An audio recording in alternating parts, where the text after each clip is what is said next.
நினைவு கூறுவதற்கும் நினைவு கூறாததற்கும் உரிய உதாரணத்தை சொல்லி முடித்தார்கள். புகாரியிலே நீங்கள் பார்க்கலாம். 6407வது செய்தி. அல்லாஹ்வை நினைவு கூறுவரும் வல்லதி லா யذ்குரு, அல்லாஹ்வை நினைவு கூறாதவரும் மஸலுல் ஹய்ய் வல் மய்யித், ஒருவர் உயிரோடு இருக்கிறார், ஒருவர் இறந்து விட்டார். இரண்டு நபர்களை வைத்து அல்லாஹ்வுடைய தூதர் உதாரணம் சொல்லுகிறார்கள். ஒருவர் அல்லாஹ்வை நினைவு கூறுகிறார், இவர் யாருக்கு சமம் தெரியுமா?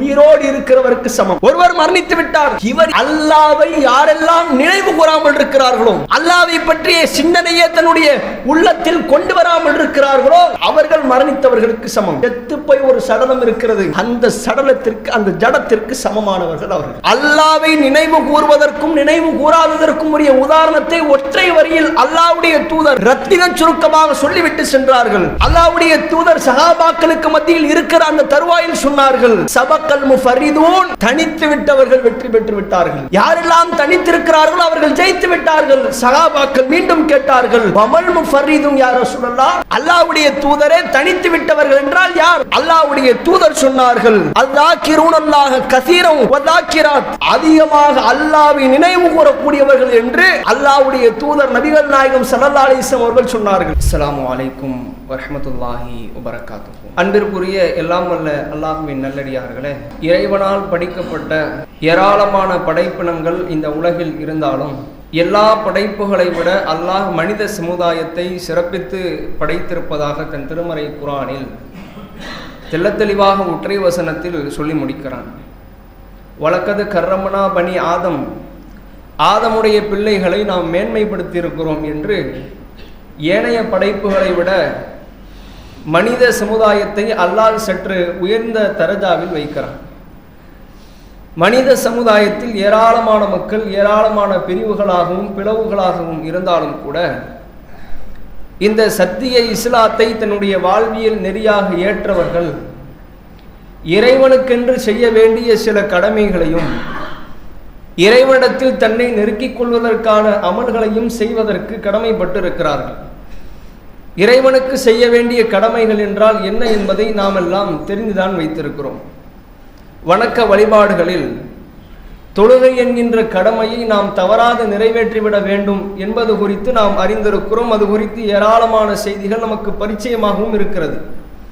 ஆனால் அல்லாஹ்வை நெருங்குவதற்கு ஏராளமான அமல்கள் இருந்தாலும் கூட அல்லாஹ்வை நினைவு கூறுகிற இந்த ஒற்றை அமலில் ஏராளமான நன்மைகளை அள்ளி வாரி சுருட்டிவிட முடியும் என்பதற்கு ஏராளமான நபிமொழிகளும் அல்லாஹ்வுடைய திருமறை குர்ஆனுடைய வசனமும் நமக்கு மிகப்பெரிய ஒரு சான்றாக இருக்கிறது.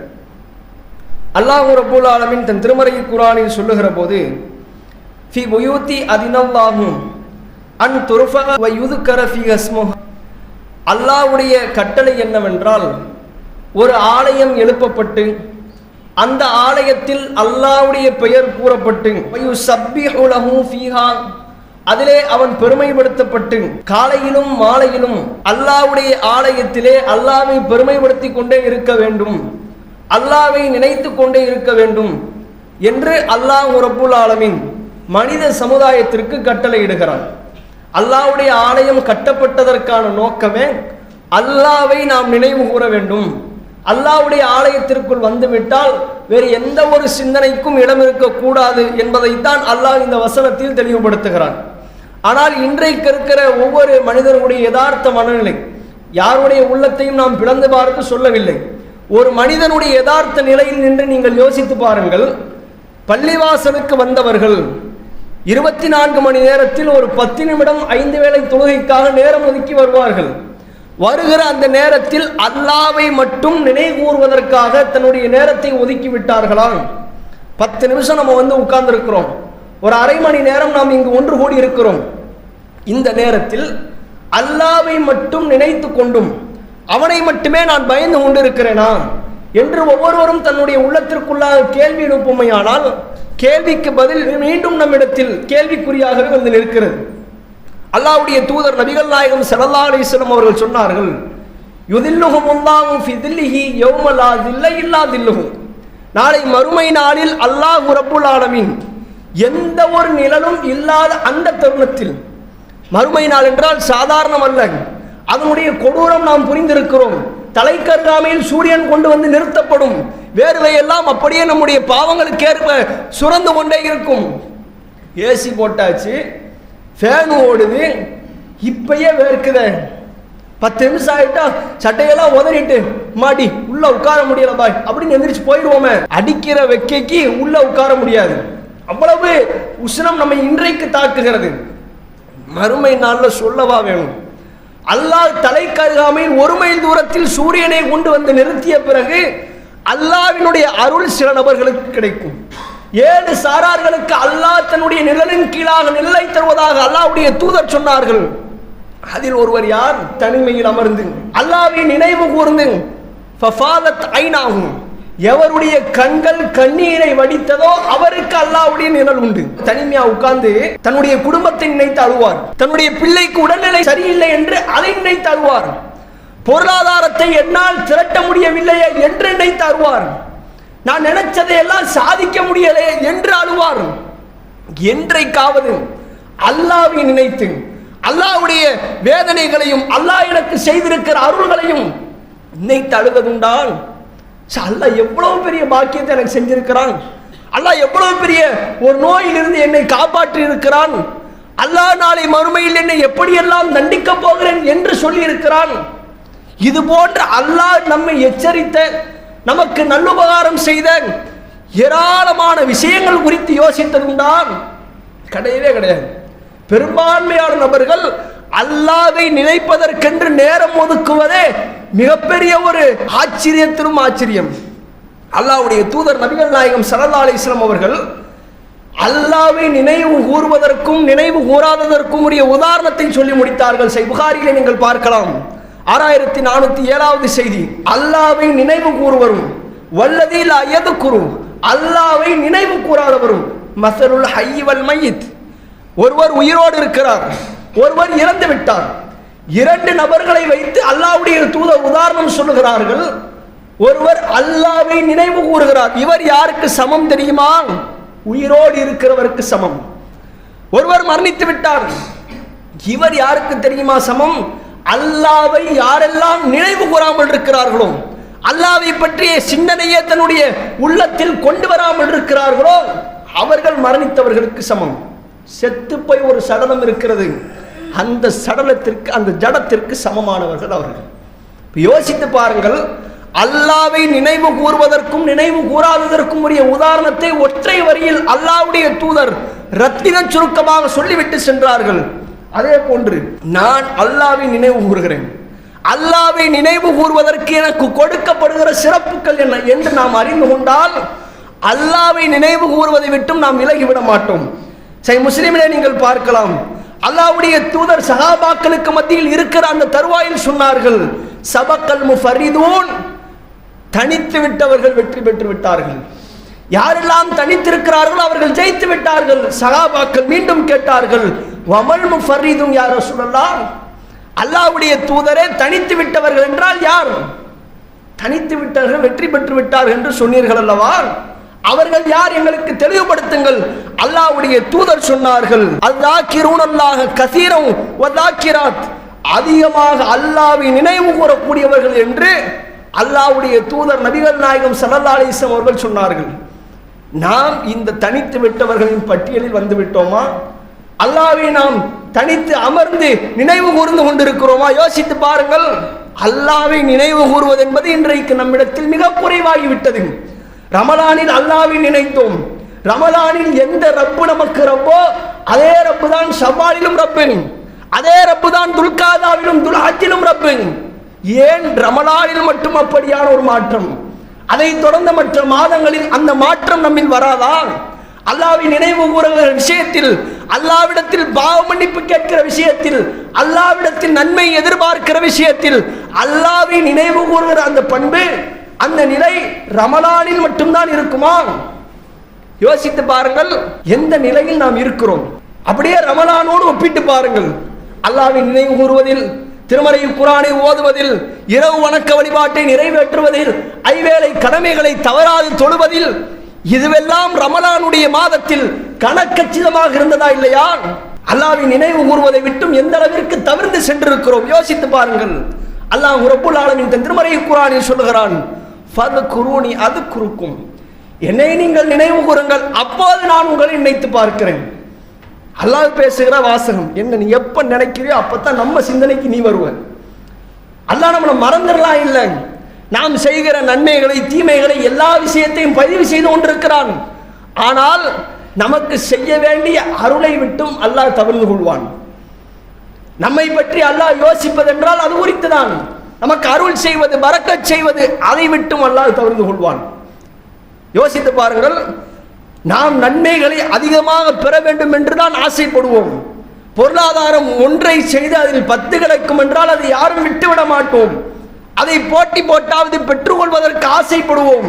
அல்லாஹ்வுடைய தூதர் நபிகள் நாயகம் ஸல்லல்லாஹு அலைஹி வஸல்லம் அவர்கள் சொன்னார்கள், சஹாபாக்களுக்கு மத்தியில் கேட்டார்கள், அலா உனப்பியுக்கும் பிகைரின் அமாலிக்கும், உங்களுடைய அமல்களிலே மிகச்சிறந்த ஒரு அமலை நான் உங்களுக்கு சொல்லி தரட்டுமா?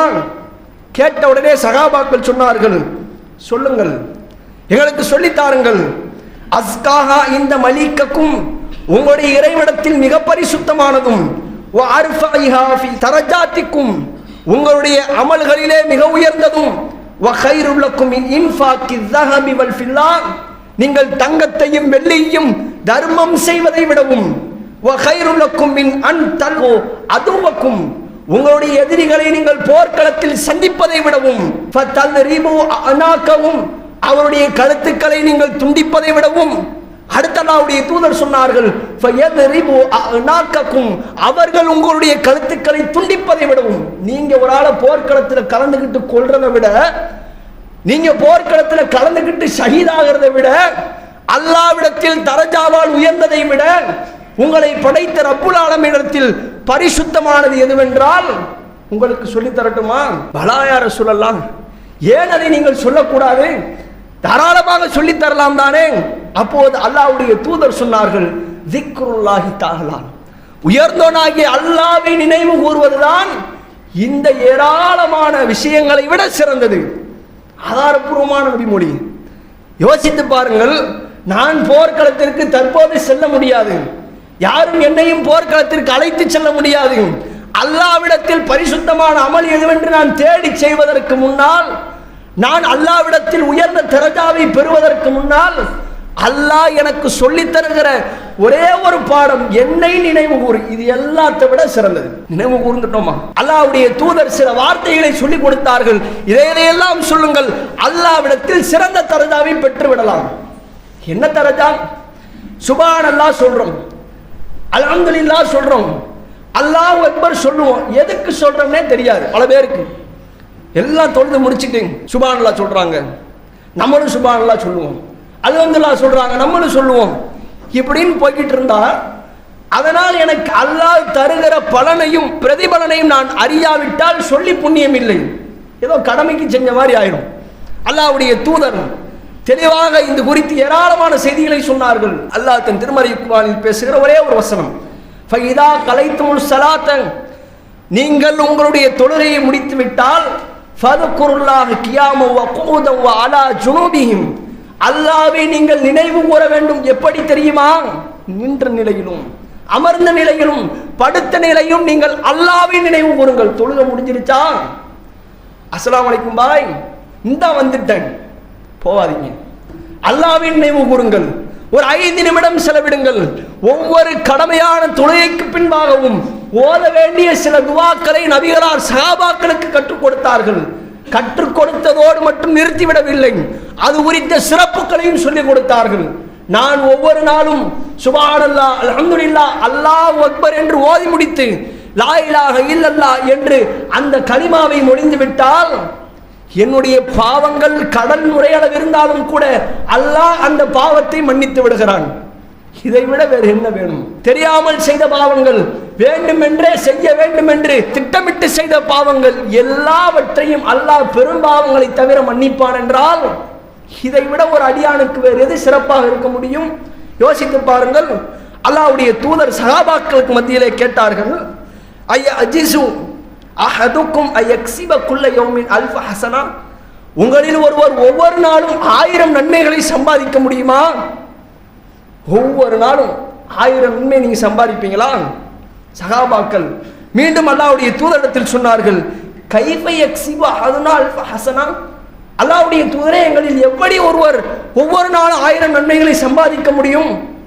சான்ஸே இல்லை ரசூலுல்லாஹ், அதுக்கு வாய்ப்பில்லை ரசூலுல்லாஹ்னு அல்லாஹ்வுடைய தூதரிடத்தில் மீண்டும் பதில் சொன்னார்கள்.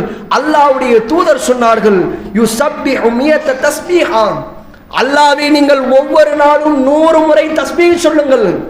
சுப்ஹானல்லாஹ் சொல்றோம்ல, சுப்ஹானல்லாஹ்வை நீங்கள் 100 முறை சொல்லுங்கள்.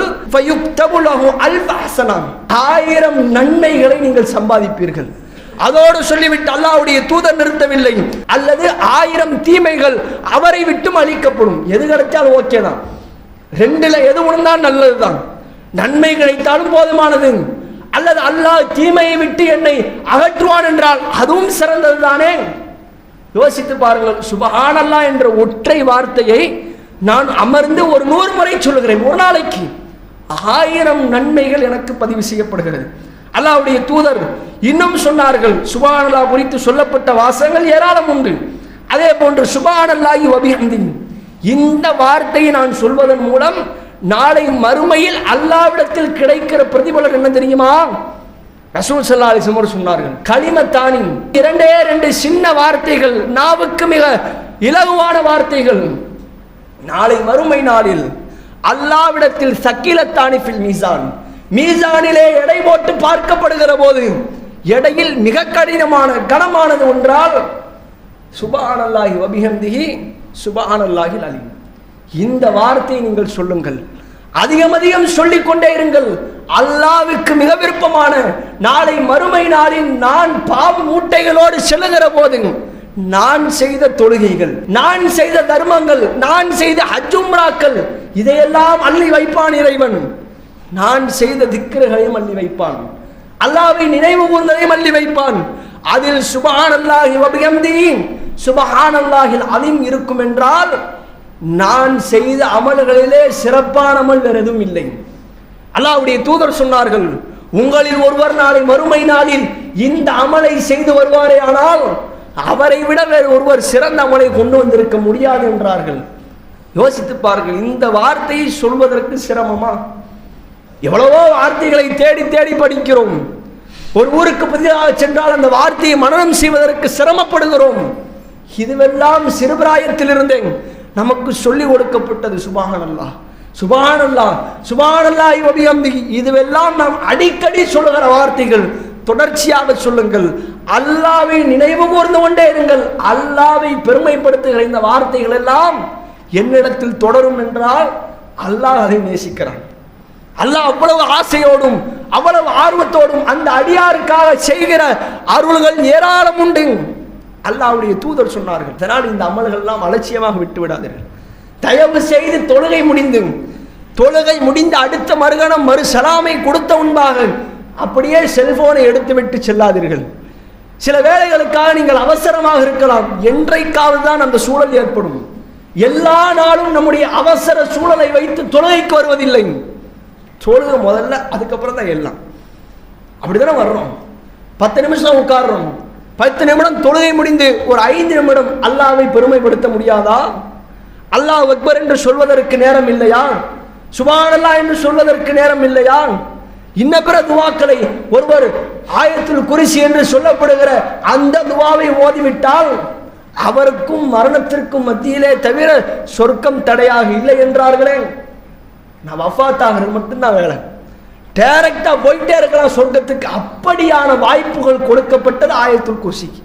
இப்ப இப்படியான திக்ருகள் என் கரத்தில் கொடுக்கப்பட்டும் கூட இன்றைக்கு நான் இது போன்ற திக்ருகளை விட்டுவிட்டு நபிகள் நாயகம் ஸல்லல்லாஹு அலைஹி வஸல்லம் அவர்கள் தன்னுடைய மனைவி ஜுவைரியா ரலியல்லாஹு அன்ஹா அவர்களை தன்னுடைய வீட்டில் வைத்து விட்டு செல்கிறார்கள். ஃபஜ்ர் தொழுவ போயிட்டாங்க. ஃபஜ்ர் தொழுவ போயிட்டு ரசூலுல்லாஹ் எப்பயுமே அந்த லுகாவுடைய நேரத்தில் வீட்டுக்கு திரும்புவாங்க. அன்னைக்கு கொஞ்சம் லேட் ஆயிடுச்சு. ரசூலுல்லாஹ் போயிட்டு முற்பகல் நேரத்தின் இறுதியில் வர்றாங்க. அப்போ வரும்போது ஜுவைரியா ரலியல்லாஹு அன்ஹா அவர்களை எப்படி அமருகிற நிலையில் போகும்போது பார்த்தாங்களோ அதே நிலைமையில் திரும்பி வருகிற போதும் பார்க்கிறார்கள். ரசூலுல்லாஹ் திரும்ப கேட்கிறாங்க, நான் போகும்போது எப்படி இருந்தீங்களோ அதே நிலையில் தான் இருக்கிறீர்களா? ஆமா அல்லாஹ்வுடைய தூதரே, உங்களை நான் அனுப்பி வைக்கிற போது எந்த நிலையில் இருந்தேனோ அதே நிலையில் தான் தற்போதும் இருக்கிறேன். அப்ப ரசூல் ஸல்லல்லாஹு அலைஹி வஸல்லம் சொன்னார்கள், நான் என்னென்ன திக்ருகளை செய்தேன், அப்போது அல்லாஹ்வுடைய தூதர் சொல்லிக் கொடுத்தார்கள், நான் 4 வார்த்தைகளை 3 முறை சொன்னேன். அந்த அமல், அந்த திக்ரு நீங்கள் செய்த எல்லா திக்ருகளை விட மிகைத்து விடும். இவ்வளவு நேரம் ஒரு 2 மணி நேரம் 3 மணி நேரம் உட்கார்ந்து திக்ரு செஞ்சீங்கல்ல, அதையெல்லாம் தூக்கி அப்படி மேல வைக்கக்கூடிய அளவிற்கு ஒரு திக்ர் என்றால் சுப்ஹானல்லாஹி வ பிஹம்திஹி அதத கல்கிஹி வ ரிதா நஃப்ஸிஹி வ ஸினத அர்ஷிஹி வ மிதாத கலிமாத்திஹி. 4 வார்த்தை சுப்ஹானல்லாஹி வ பிஹம்திஹி நமக்கு ஏற்கனவே தெரியும். அது அல்லாத அல்லாஹ்வுடைய தூதர் 4 தொடர்ச்சியான வார்த்தைகளை சொல்லிக் கொடுத்தார்கள். என்ன அர்த்தம்? சுப்ஹானல்லாஹி வ பிஹம்திஹி, பரிசுத்தமான இறைவனை நான் புகழ்கிறேன், அவனுக்குத்தான் எல்லா புகழும். அதத கல்கிஹி, எப்படி புகழ்கிறேன்? அவன் படைத்திருக்கிற எல்லா படைப்பினங்கள் அளவிற்கு புகழ்கிறேன். வானம், பூமி, மனிதன், மிருகம் எல்லாவற்றையும், எவ்வளவு உலகத்தில் இருக்குமோ எல்லா படைப்பினங்களையும் கணக்கு செய்து அந்த அளவிற்கு புகழ்கிறேன். வரிதா நஃப்ஸிஹி, அவனுடைய பொருத்தத்திற்கு அளவிற்கு நான் புகழ்கிறேன். வஸினத அர்ஷிஹி, அவனுடைய அர்ஷின் எடையுடைய கணத்தின் அளவிற்கு நான் புகழ்கிறேன். வமிதாத கலிமாத்திஹி, அவனுடைய எண்ணற்ற வார்த்தைகள் மூலமாக புகழ்கிறேன். இவ்வளவு புகழ்ச்சி அல்லாஹ்வுக்கு சேர்க்கிறேன். இப்படி சேர்க்கிறதுனால எவ்வளவு திக்ருகள் நான் செய்திருப்பேனோ எல்லாவற்றையும் மிகைத்து விடும். இந்த திக்ரை மனப்பாடம் செய்வதற்கு முயற்சி செய்யுங்கள். இன்னபிற ஏராளமான திக்ருகளை, அல்லாஹ்வை பெருமைப்படுத்துகிற வாசகங்களை நேரம் கிடைக்கிற போது வீணாக பேசி கழிக்காமல், செல்போன்களில் நம்முடைய நேரத்தை வீணடிக்காமல், இது போன்ற அல்லாஹ்வை பெருமைப்படுத்துகிற 1-2 வார்த்தைகள், சுப்ஹானல்லாஹ், அல்ஹம்துலில்லாஹ், அல்லாஹு அக்பர், சுப்ஹானல்லாஹி வ பிஹம்திஹி, சுப்ஹானல்லாஹில் அஸீம், இது போன்ற வார்த்தைகளை அடிக்கடி சொல்லிக் கொண்டே இருங்கள். அப்படி சொல்வதன் மூலம் அல்லாஹ்விடத்தில் நான் சிறந்த தரஜாவை பெற முடியும் என்பதை ஒவ்வொருவரும் உணர்ந்து செயல்படுங்கள். அல்லாஹ் ரப்புல் ஆலமீன் நம் அனைவருக்கும் நன்மைகளில் அதிகமான நன்மைகளை தந்து சுவனத்தை போய் செய்கிற வாய்ப்பை தருவானாக. வாஹிருதவானில் அல்ஹம்துலில்லாஹி ரப்பில் ஆலமீன். அஸ்ஸலாமு அலைக்கும். இஸ்லாம் மற்றும் சமுதாய செய்திகளை அறிந்து கொள்ள தமிழ்நாடு தௌஹீத் ஜமாஅத் யூடியூப் பக்கத்தை உடனடியாக சப்ஸ்கிரைப் செய்து கொள்ளுங்கள். மேலும் பெல் பட்டனையும் கிளிக் செய்து கொள்ளுங்கள்.